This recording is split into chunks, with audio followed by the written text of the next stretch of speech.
Oh, I'm on air. I should try again. It's another edition of Angela's Homeschool.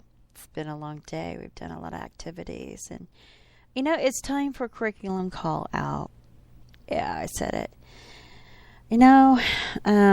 There's a number of different curriculums that are quite popular, especially if you're a first-time homeschool mom. And kudos to you if you decided to embark on this scholastic adventure for not just the student learns. You'll learn a great deal as well, as I have. So, when I started out homeschooling, I learned about the ABECA program. ABECA program is a accredited school. You can do the live school, similar to Switched On Schoolhouse, which you haven't heard me talk about. It's a great place to start if you don't know what you're doing. If it's your first year, I really recommend unschooling a little bit, decompressing, because to switch from public school to homeschool, if that's your situation, will take a lot of a decompressing, learning to set a schedule, let the kids de-school, as it's a term in the homeschool world, to de-school from public school, because it's a process. It is a process. Only one of my children have had to do that, my eldest. And it was such a win-win situation. She was so wanting to learn and a sponge, and we didn't have to do a lot of de-schooling because it was a plus for her. Because public school in particular, was a nightmare for her. So, we're talking about curriculums. And, gosh, maybe I should break this down into a series. Because it's hard to know what curriculum is going to fit your lifestyle. Some people are not faith-based believers, and curriculums like ABECA and Bob Jones are definitely faith-based. Christianity is in every single subject. The Christian worldview, the Christian perspective, that type, and that's definitely ABECA. Excuse me. ABECA has like every lesson has exactly what you're going to do. Maybe not exactly what you will say, but it'll direct you to teach the child, to have the child repeat after you. So you use your posters, your school tips, the games that are included. First grade's been a little while.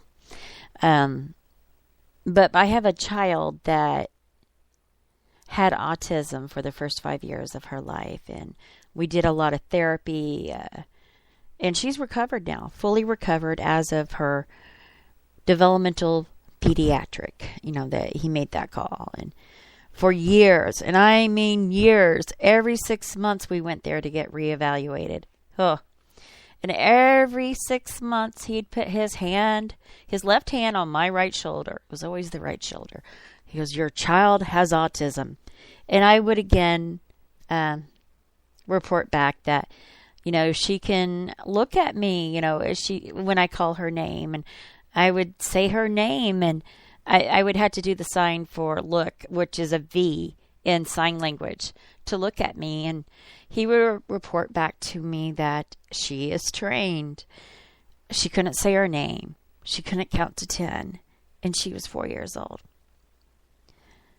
My daughter had autism.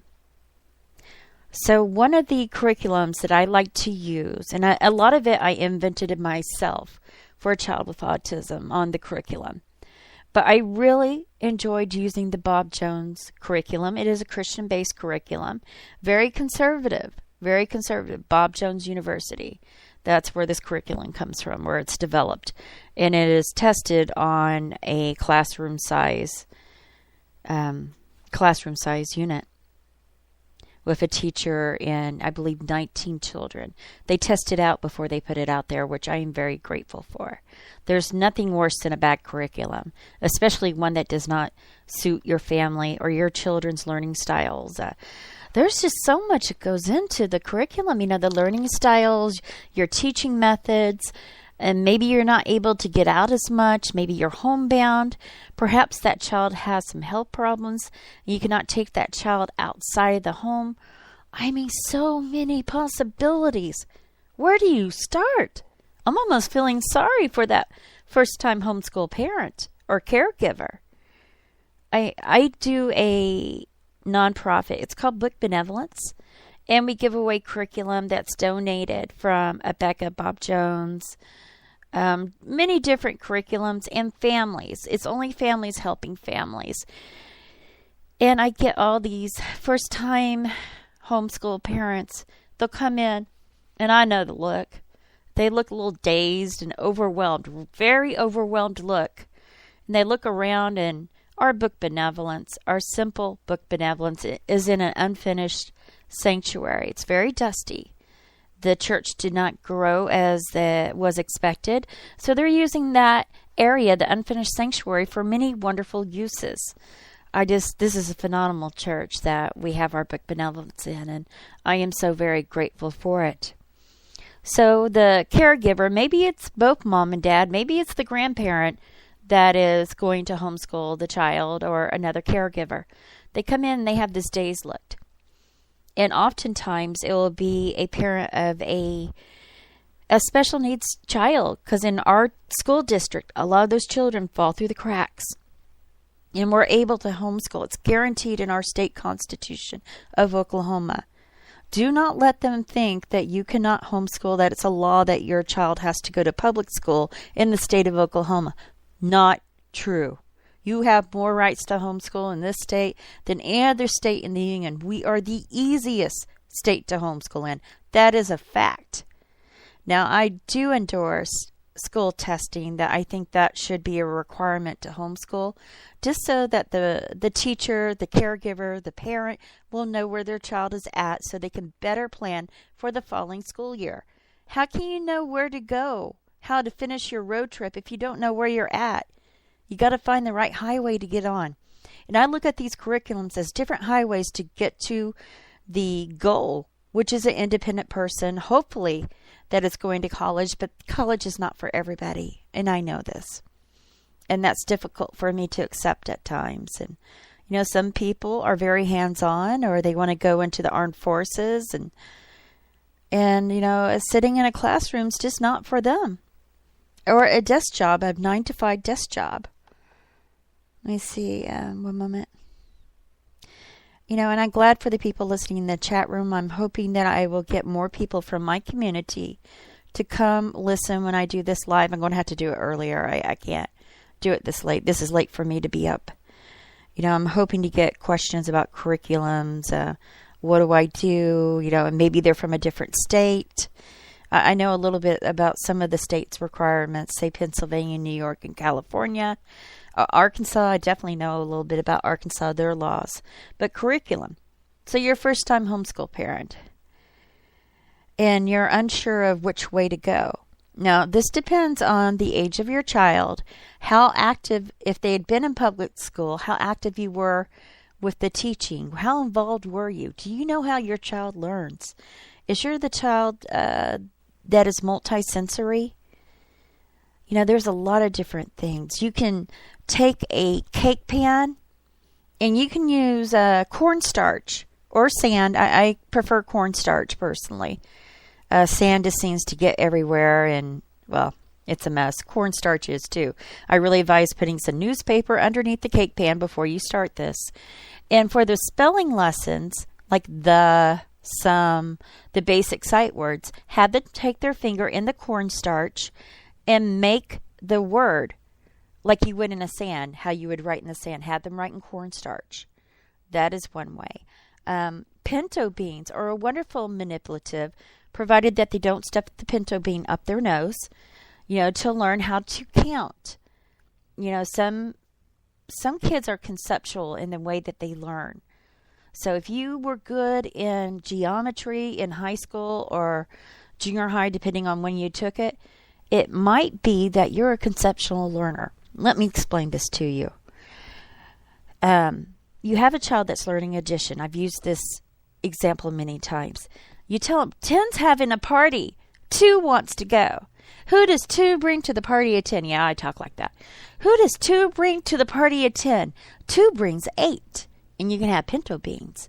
Or if you want to go to math, you see they have manipulatives that are these little cubic like a 10 rod. It's 10 units. So it's 1 rod, 10 units. And then they have the single things. And you can line up 2 wants to go to the party. Who does 2 bring? Maybe the child will need to count out the 8 cubics that are left, and they can put that to match that 10 rod. It's a concept. Explain things in a concept for that type of child. If they get that, they can get math. A lot of math is rote memory, and it's good, and they have to learn that.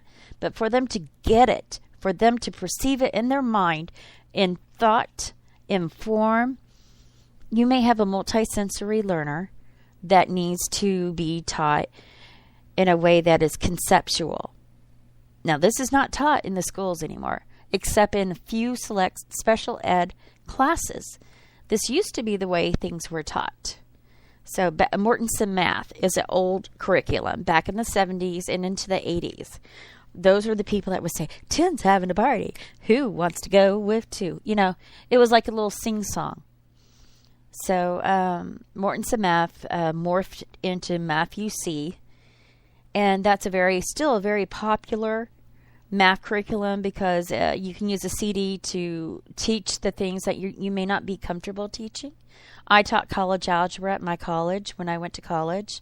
I taught the class in college. I am well versed in mathematics and I love it. I think part of the reason why I love math so much is because it never changes. It's always the same. No matter what age I am or what health condition I'm in, the state of the world, math is always the same. And that can encourage our young people to become the engineers that is so desperately needed in the United States. We have a shortage of engineers. And young women to go into engineering, they have more of a preference to be selected for the jobs because of the Civil Rights Act. Women are considered minorities and they are highly sought after in the engineering field. So how do we get to that point? How do we teach our young people how to critically think and learn a craft or go to college? How do we do that? We have to select the curriculums that best suit their learning styles.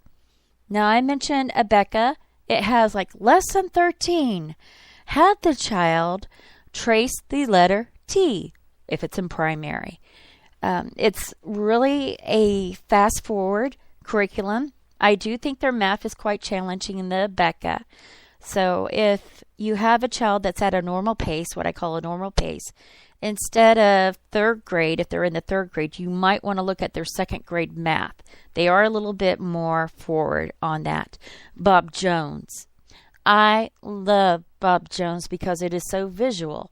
As I said before, I had a child that I had to learn how to teach differently. I mean, it was a whole new world when she came along. She's never been to public school. And it's, I think it's a good thing for her. You know, we may try it in a year or 2.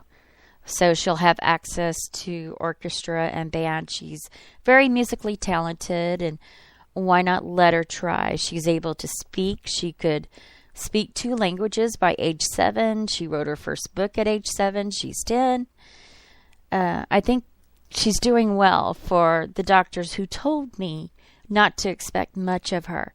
So I want to encourage the first-time homeschoolers, the caregivers, that may be uncertain. Can I do this? That's the first thing. I don't know if I could do this. Okay, I want you to sit there and tell me you cannot teach your child how to sing the ABCs or to learn the patterns of the ABCs. You can use plastic spoons, by the way. That's a really good manipulative. You know, get a set of 100 plastic spoons. Get a non-toxic, very key, because they'll put this in their mouth, non-toxic Sharpie, and write the ABCs on 26 of those spoons. Now you can make a game. You know, they usually adults can remember 7 bits of memory. That's why binary words are in 7 bits. You know, 001001, that's a word.